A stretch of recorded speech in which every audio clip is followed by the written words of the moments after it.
I just watched a woman try to sue a horse. 1 minute, she was posing for the perfect selfie.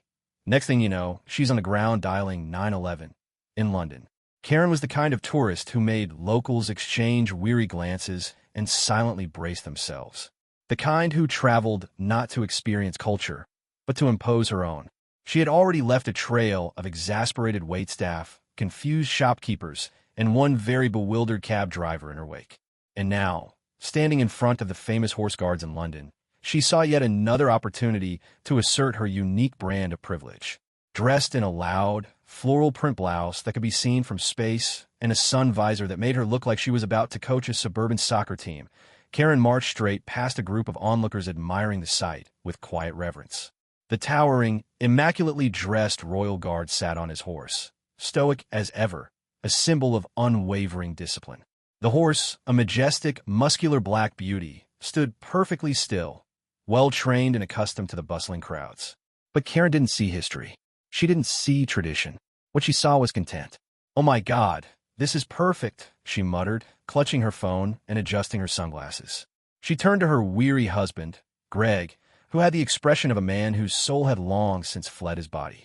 "Greg, get a picture of me with the horse." Greg, a man who had clearly been browbeaten into submission over decades of marriage, hesitated. I don't think we're supposed to." Karen was already moving. The area was covered with very clear signs that said, in bold, capitalized letters, "Do not touch the horse. Do not interact with the guard. Do not be a menace." Karen read them the way a raccoon reads a keep out sign before rifling through someone's trash, briefly, and with zero intention of compliance. She strutted right up to the horse, flipping her hair like she was about to film a shampoo commercial. A hushed murmur rippled through the crowd. People shifted uncomfortably. The British had a particular way of showing disapproval. It usually involved subtle eyebrow movements and well-timed throat clearing. Karen did not pick up on this. Greg, shifting from foot to foot like he was considering just walking into the Thames and never coming back, tried again. "Honey, I don't think you're supposed to." "Oh, relax, Greg," Karen snapped, waving a dismissive hand. "It's just a horse. It's a public horse. We paid for this vacation, didn't we? This is our moment." The horse, who had been enduring tourists for years, was already sensing what kind of person Karen was. The kind that smelled like overpriced essential oils and impatience. Now, the well-behaved, highly trained Royal Guard's horse had tolerated many things. Children squealing too close. Overzealous tourists taking awkward selfies. One particularly ambitious man who had once attempted to propose in front of him by dramatically dropping to one knee, only to have the horse very pointedly relieve itself mid-speech. But Karen?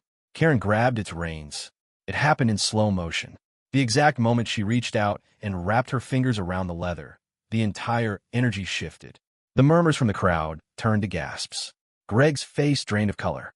The royal guard himself, who had been staring into the middle distance with the blank expression of a man deeply contemplating his life choices, suddenly blinked. And the horse? The horse decided he had had enough. With one swift, deliberate motion, the horse recoiled his massive head back, jerking the reins out of Karen's grasp. The movement was instantaneous and spectacular. Karen, who had been posing with the confidence of a woman who thought she had control over the situation, was not prepared. Physics, however, was. The force of the horse's movement yanked Karen forward. She let out a surprised HNNGH as her own momentum betrayed her. Her visor, her beloved Karen's shield, went flying off her head and into the street like a frisbee of disgrace. Now, any normal person would have realized, at this point, that they had messed up. That perhaps, just perhaps, grabbing a government horse like it was a carousel ride was not the best decision. Karen was not a normal person. "Excuse me," she screeched, stumbling back and flailing her arms like a malfunctioning windmill. Did this horse just attack me?" A small British child standing nearby whispered, "Mom, that lady's not very smart." Karen, however, was far too enraged to notice. Greg, who had spent this entire trip counting down the seconds until his next beer, rubbed his temples. "Honey, I think you." "And no," Karen interrupted, pointing a shaky, accusatory finger at the Royal Guard, as if she was filing a formal complaint at a homeowners association meeting. "This is unacceptable. I was just trying to take a simple photo, and this beast just attacked me." The Royal Guard remained completely, perfectly still. If he had any opinion on the matter, His expression did not change. If anything, there was the faintest twitch of his upper lip, but it was so imperceptible that it could have been a trick of the light. The horse, meanwhile, looked directly at Karen, then flicked its tail in her direction, as if to say, "That's what you get, you absolute turnip." The crowd, now thoroughly entertained, was watching with rapt attention. A few people had even started whispering bets to one another about whether Karen was going to get kicked out of the country. But Karen was not done yet. "Oh, this is ridiculous," she huffed, snatching her phone out of her pocket. "This is animal attack. I'm calling the authorities." Greg, who had long given up on ever being heard, sighed heavily. And then it happened. She dialed. She actually, unironically, dialed 911. In the middle of London. For a moment, there was silence. Not the good kind of silence. The peaceful kind you might experience while watching a sunset or standing in an empty cathedral. No, this was the horrified, incredulous, did she just kind of silence that usually happens right before something truly spectacularly stupid unfolds. Karen, still sitting on the ground in a gloriously undignified sprawl, was seething. Her visor was gone, her pride was in critical condition, and her entire worldview, a world where she was always in control, always right, and always the victim, was crumbling around her like a dry, over-baked scone. The enemy? A horse.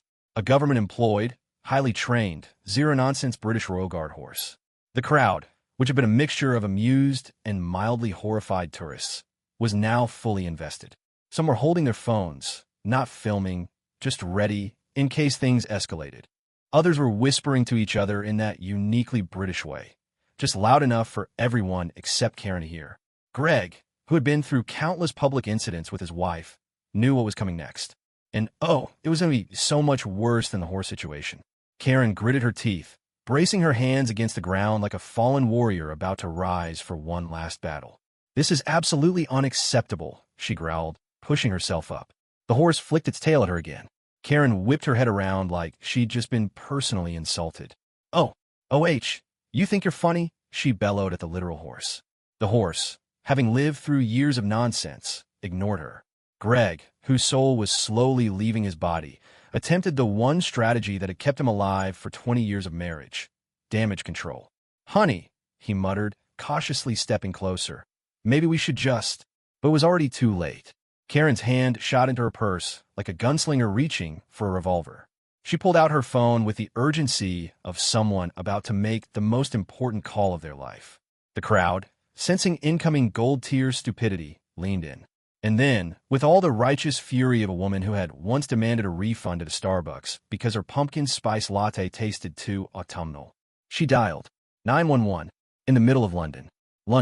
The entire crowd, as one entity, visibly reacted. One British man in the front physically winced like he'd just watched someone bite into an unripe lemon. A tourist from Australia let out a soft, disbelieving crikey. Even the street performer dressed as Shakespeare dramatically put a hand over his heart, whispering, "Oh, the tragedy." Greg, eyes closed, exhaled through his nose like a man trying to ward off a cardiac event. And Karen? Karen pressed the phone to her ear with absolute confidence. For a few beautiful, exquisite seconds, nothing happened. Then, beep, beep, beep. Karen frowned. She pulled the phone away and stared at it. Greg already knew what was coming next. "There's something wrong with my phone," Karen declared loudly. Greg, who had aged 10 years in the last 60 seconds, took a very slow, very deliberate breath. "Honey," he said carefully, "your phone is fine." Karen squinted at him. "Then why isn't it working?" Greg, on the verge of a full spiritual crisis, ran a hand down his face. "Because," he said, as gently as a man trying to explain basic arithmetic to a raccoon, "we are in England." Karen blinked. Greg stared at her. Karen stared at Greg. The crowd stared at both of them. A small child, probably no older than 5, helpfully piped up, "It's $9.99 here, lady." Karen turned so fast her cheap earrings almost flew off. "What?" The kid, clearly having the time of his life, grinned. "It's $9.99, not 911. You called the wrong number, innit?" A wave of horrified realization washed over Karen's face. Then, pure, volcanic-level rage. "Well, that's stupid," she announced, loudly enough to startle nearby pigeons. The entire crowd let out a collective groan. A British man, who had clearly been waiting for his moment to shine, could not hold back. "Oh yes, quite right, madam," he said dryly, adjusting his scarf. I'm sure the entire infrastructure of the United Kingdom's emergency services will reconsider their entire existence based on your extensive expertise. A ripple of snickers went through the crowd. Greg felt his wife about to explode. And sure enough, well, maybe if this country did things properly. Oh, here we go, someone muttered. Karen whipped back around to Greg. I need to talk to the authorities. Greg, who had so thoroughly given up on life that he might as well have been a floating spirit at this point, simply mumbled, Honey, I think the authorities are already watching this happen. And indeed, a uniformed officer was now approaching. The crowd immediately parted like the Red Sea. The officer, a grizzled-looking British policeman who had likely seen his fair share of absolute nonsense over the years, assessed the situation with the weariness of a man who had to clean up other people's disasters daily. His eyes flickered from Karen, still fuming, to Greg, who looked like he was waiting to be abducted by aliens just to escape. Then to the crowd, who were clearly living for this. And finally, to the horse, who was just standing there, completely unbothered. There was a long pause. Finally, the officer sighed. All right then, he said, adjusting his belt. What seems to be the issue? Karen, sensing victory, immediately pounced. I was attacked, she announced. The officer, who had barely opened his notepad, paused. His eyes flicked to the Royal Guard horse. Then back to Karen. Then back to the horse. Then back to Karen.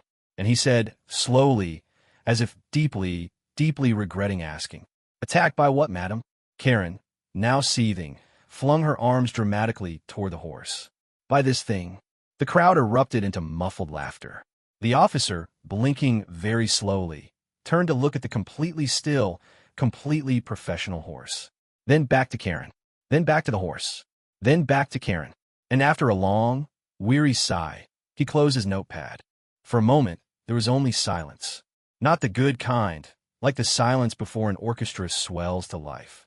No, this was the awful kind. The kind of silence that happens right after someone confidently announces a horrifically bad take in public. Karen, still clutching her phone like a medieval knight brandishing a holy relic, scanned the crowd with wild, furious eyes. She was not done. Oh no, this wasn't over. Greg, who had officially entered the resigned acceptance stage of public humiliation, had adopted the stance of a man who was trying to physically blend in with the surrounding architecture. Karen, on the other hand, was on a crusade. Her entire life philosophy, which at its core could be summarized as I am always right and the universe bends to my will, was collapsing like a badly made souffle. And when Karen's worldview collapses, she lashes out. First, she whipped her head toward the closest human being. That unlucky soul was a very confused British woman holding a manger sandwich. You, Karen bellowed, pointing at the woman like she had personally caused this entire situation. The woman, blinking in horror, froze mid-bite. Karen stomped toward her, her sandals slapping aggressively against the pavement. Call the police, she demanded. The woman, still clutching her sandwich like a life raft, stared at Karen the way you'd stare at someone who had just asked you to perform open-heart surgery with a spork. A what? She managed. Karen, exasperated, flung out her arms. I was attacked, she announced to everyone in a 20-foot radius. By a government horse. The woman, involuntarily, made a face. Not just any face.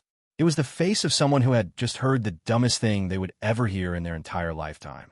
You were attacked, she repeated, like she was struggling to process the sheer stupidity. By a horse, Karen confirmed. The woman opened her mouth, then closed it, then opened it again, but no words came out. It was too much. It was physically too much. Instead of responding, she very carefully took a slow, deliberate bite of her sandwich, turned around, and power walked away at a speed that suggested she was considering leaving the country entirely. Karen gasped in outrage. And then, like a woman possessed, she whipped around to the next nearest person. This time, her victim was an elderly British man sitting on a bench, quietly feeding pigeons and minding his own business. Poor Reginald. Reginald had seen a lot in his 78 years of life. He had lived through wars, economic crashes, and the time his grandson tried to explain cryptocurrency to him. But nothing, absolutely nothing, had prepared him for this. Karen descended upon him like an unhinged biblical plague. Excuse me, SIR, she barked. Reginald, who had been mid-throw with a breadcrumb, visibly tensed. Slowly, he turned his head, eyes wary. Karen, seething, jabbed a finger toward the horse. "Did you see that?" she demanded. Reginald followed her finger. His old, tired eyes landed on the horse. The horse, who was currently doing absolutely nothing. Then he looked back at Karen, then back at the horse, then back at Karen. And, with the slow, deliberate exhaustion of a man who was simply too old for this, he replied, "Madam, it's a horse." Karen's jaw dropped. "I know it's a horse," she snapped. Reginald sighed, returning to his pigeons with the distinct air of someone who had already checked out of this conversation. Karen, now fully spiraling, whipped around to the general crowd. Anyone going to call the authorities?" she shouted. Nobody moved. Instead, there was a long, painful silence. Then, from somewhere in the back, "Why don't you call 999, love?" someone said. Karen bristled. "I would," she snapped, "but my phone is broken." Greg, who had been desperately hoping to die before this moment, finally cracked. "Honey," he mumbled, rubbing his temples, "your phone isn't broken. You just dialed the wrong emergency number in the wrong country." Karen whipped around to him so fast, it was a miracle she didn't give herself whiplash. "What?" she hissed. "Are you saying?" Greg took a deep, painful breath. "I'm saying," he said, with the weariness of a man who had fully given up on life, "that maybe, just maybe, you should stop screaming at random British people and—" "I'm the victim here, Greg." At this point, the entire crowd was invested. A nearby group of tourists had fully abandoned their plans to sightsee and were now standing in a semicircle, openly watching. A busker who had been playing guitar had stopped mid-song just to enjoy the show. Even a hot dog vendor was standing behind his cart, biting into his own product with pure entertainment. And that's when the police officer finally arrived. The moment the uniformed officer stepped forward, the crowd immediately hushed. You could feel the collective, electric anticipation. This was it. This was the moment. The officer, a stocky, grizzled-looking man with the permanently exhausted expression of someone who had witnessed far too much stupidity in his lifetime, surveyed the scene. His eyes flickered over the crowd, then to Karen, visibly fuming, then to Greg, visibly defeated, then, finally, to the horse, who was still, very clearly, doing absolutely nothing. There was a long, pregnant pause. Finally, in a slow, deeply reluctant tone, the officer asked, "What seems to be the problem?" Karen, thrilled to finally have an official authority figure present, puffed up like an angry rooster. "I have been assaulted," she declared. The officer blinked very slowly. Then, in the driest, most monotone voice imaginable, he asked, "By what, madam?" Karen flung out her arms. "By that horse." The officer's entire body exhaled. Then, with visible regret, he turned to look at the horse. Then back at Karen. Then at the horse again. The crowd was dead silent. And then he did the worst possible thing he could have done. He said nothing. He just stared at her. And that's when Karen realized, oh, this was not going the way she thought it would. The British officer did something remarkable in that moment. He did not sigh. He did not laugh. He did not whip out his radio and immediately request backup for one incredibly stupid tourist causing a national embarrassment. No. Instead, he took a very slow, deep breath, the kind that suggested he had long ago accepted that, at least once a month, his job would involve dealing with a human headache in capri pants. Karen, meanwhile, had fully entered battle mode. Her arms were crossed so tightly over her chest, it looked like she was trying to physically keep in all of her entitlement. She stared at the officer like he was her direct employee who had just informed her that, unfortunately, she could not use expired coupons from 1997. "I want to press charges," she announced. The words hung in the air like a particularly bad smell. The officer blinked. Once. Then he said, in a tone so dry it could have absorbed an entire ocean, "Against what, madam?" Karen huffed.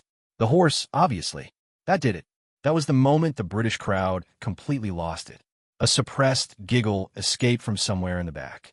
A woman near the front made a strangled, choking noise, like she had just swallowed a whole ice cube.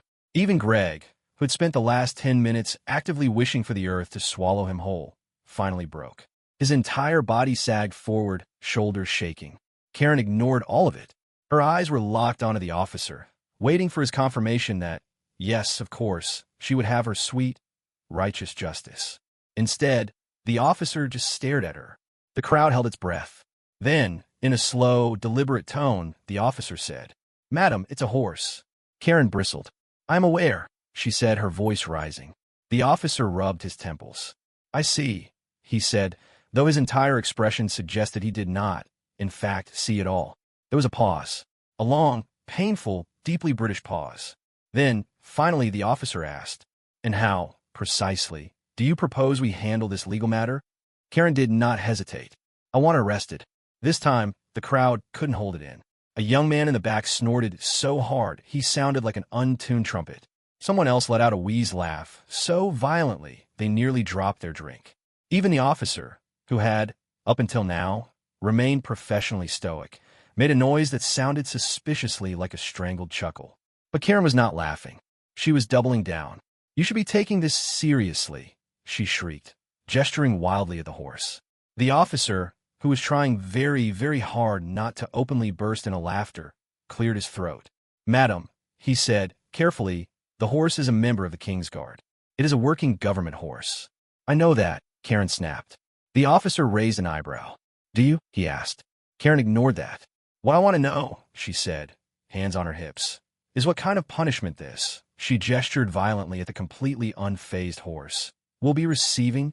The officer looked at the horse, then back at Karen, then back at the horse, then back at Karen.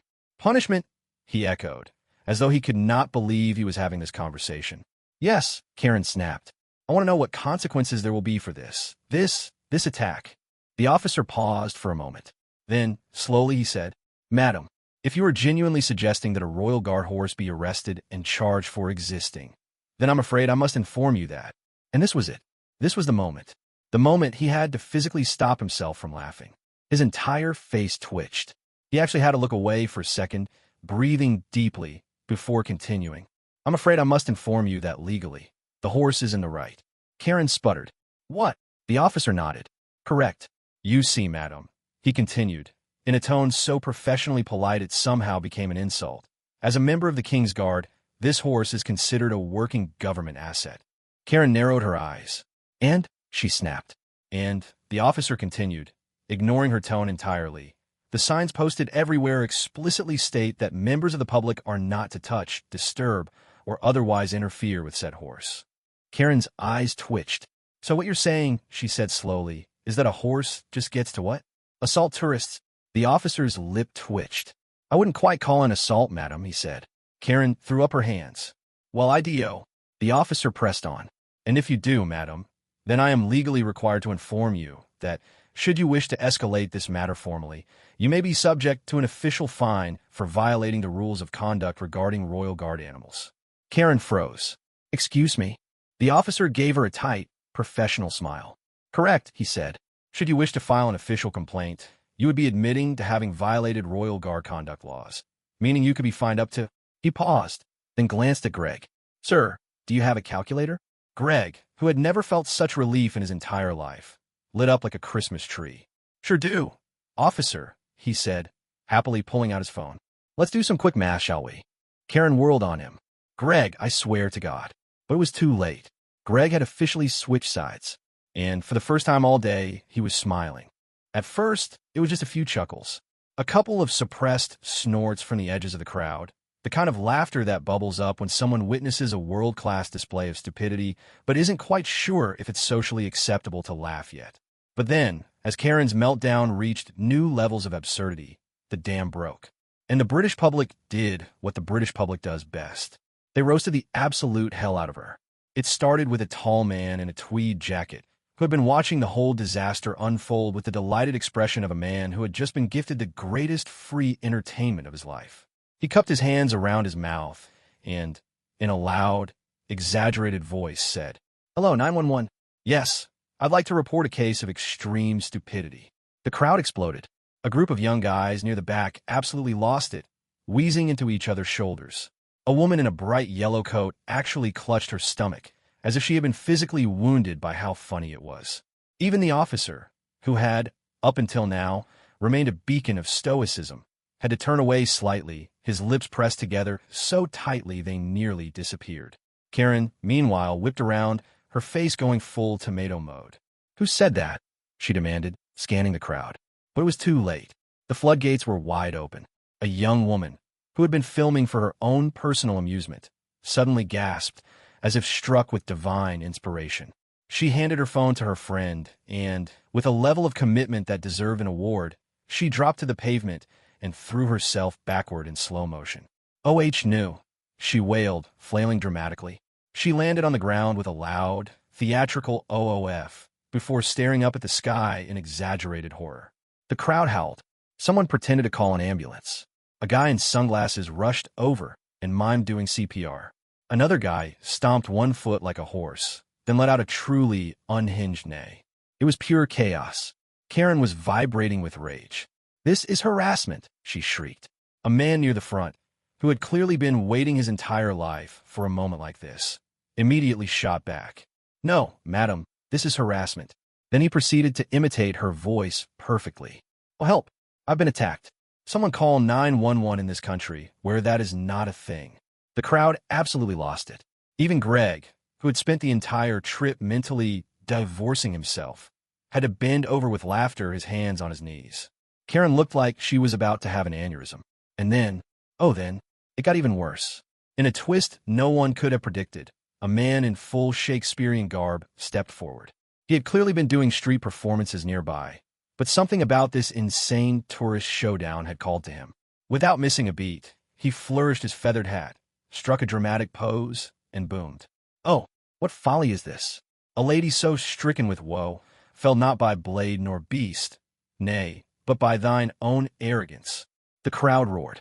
Someone threw him a coin. The officer rubbed his face, exhaling deeply. Karen, however, was not having it. She threw up her arms in exasperation. "Oh, my God, can we focus?" she bellowed. The Shakespeare guy immediately dropped to one knee, clutching his chest. "Can we focus?" she doth cry yet low. "'Tis she who derails the course of reason, flailing gainst a noble steed as though 'twere the devil himself." A woman in the crowd, who had been recording absolutely everything, screamed with laughter. Karen spun around to Greg, who was actively crying from laughing so hard. "Greg, do something," she screeched. Greg wiped his eyes, sniffed dramatically, and then said, "I think you lost, babe." The crowd went absolutely feral. At this point, the officer had had enough. He took a step forward, clapped his hands once, and addressed Karen in a voice just loud enough to cut through the chaos. "Madam," he said, "I believe your complaint has been heard." The way he said it, so deadpan, so unbothered, sent the crowd into another wave of hysterics. Karen huffed. "Oh, you think this is funny?" The officer blinked. "Madam, the entire city of London thinks this is funny." At this point, Karen was defeated. Her face was purple, her arms were crossed, and she was breathing like an angry cartoon bull. The officer, taking pity on Greg, sighed. "I think it's best," he said slowly, "if you leave the area." Greg immediately latched onto this. Yes, we will be leaving," he said quickly, grabbing Karen's arm. Karen tried to resist. But, nope, we're leaving." Greg practically dragged her away as the crowd cheered. A woman in a red scarf waved dramatically. "Goodbye, Karen," she called. Someone else yelled, "Don't forget to call 911. And, as a final, perfect touch, the Shakespeare guy bowed deeply, then shouted after them, "Fare thee well, O dame of delusions." The officer covered his mouth, trying very hard not to laugh. Greg, who was almost running at this point, muttered under his breath, "I'm filing for divorce." "Karen?" Karen just screamed into the void. Karen had lost. Oh, she wouldn't admit she had lost. Not even if you strapped her to a lie detector and dangled her over a pit of fire-breathing British sarcasm. But every fiber of her being knew it. She had been laughed at, roasted, Shakespeared, and mocked by an entire city block. Her last shred of dignity was hanging by a single, fraying thread. And all she wanted, all she needed, was to walk away with whatever microscopic amount of grace she had left. Greg, who had mentally checked out about 20 minutes ago, was already speed-walking toward the nearest exit. Karen, however, was doing her best to make her departure look deliberate. She squared her shoulders, lifted her chin. "Okay," she announced, mostly to herself. "Let's go." She turned briskly on her heel, ready to storm off with an air of fake righteousness, only to immediately forget that she was still standing next to the same horse that started this entire mess. It's a once-in-a-lifetime thing, a perfect alignment of fate, karma, and sheer dumb luck. And this horse seized the moment. With all the majestic, theatrical brilliance of a Shakespearean actor taking center stage, it inhaled deeply and let out a loud, wet, disgusted snort. Right? in Karen's face. Karen froze. The world stood still. A thin, glistening mist of horse sneezery had just settled on her perfectly made-up face. For a moment, no one spoke. The bystanders had hit their laughter limit and were now trapped in silent, gasping wheezes. A woman near the back made the sound of a balloon deflating. Greg?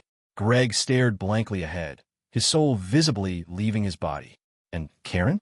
Karen made a noise that can only be described as a malfunctioning garbage disposal. Her entire existence short-circuited. She stood there, frozen, her left eye twitching violently, as if her brain had entered safe mode. Then, in a sudden, horrifying burst of movement, she flapped her hands wildly at her face, as if she could somehow erase reality itself. Oh dear, that was it. That was the entire reaction. No shock, no dramatic response. Just a deeply British expression of mild concern. Like someone had just spilled a cup of tea. And the crowd? They lost it. A man near the front was fully bent over, hands on his knees, dry heaving from laughter. Someone else managed to choke out. She has been blessed by the royal steed. A woman, barely able to breathe, wiped tears from her eyes and whispered, "The horse has spoken." A kid near the back, in the voice of a narrator in a wildlife documentary, said solemnly, "And thus, the mighty steed doth mark its territory." The street performer, our beloved Shakespeare man, dramatically collapsed onto the pavement and yelled, "A most fitting ending. Bravo, good horse." At this point, even the horse's handler was stifling laughter. And Karen? Karen was rapidly unraveling. She opened her mouth, then closed it, then opened it again. A high-pitched, incoherent noise of rage escaped her throat. She whirled around to Greg, still flapping her hands like a broken animatronic. "Greg, do something." Greg, who had not moved in several minutes, blinked slowly. Then, with all the emotion of a man who had reached enlightenment, he said, "What, exactly, would you like me to do?" Karen twitched. Greg nodded. "Right," he said. "That's what I thought." And then he turned and walked away.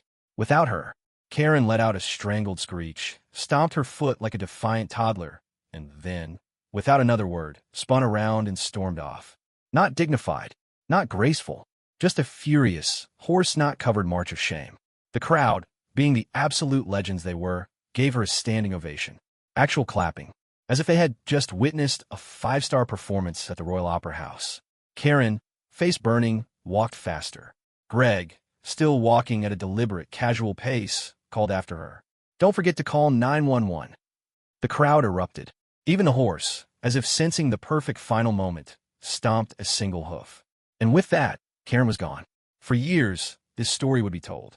At family gatherings, at weddings, at Greg's second wedding, because, let's be real, this marriage did not survive. Somewhere across the ocean, Karen would forever be known as the woman who tried to call 911 in England, got roasted by Shakespeare, was defeated by a horse, and that horse, a legend, because on that fateful day, it delivered the most perfect, most satisfying, most karmically balanced ending in history, with nothing but one single, disgusted, well-timed snort.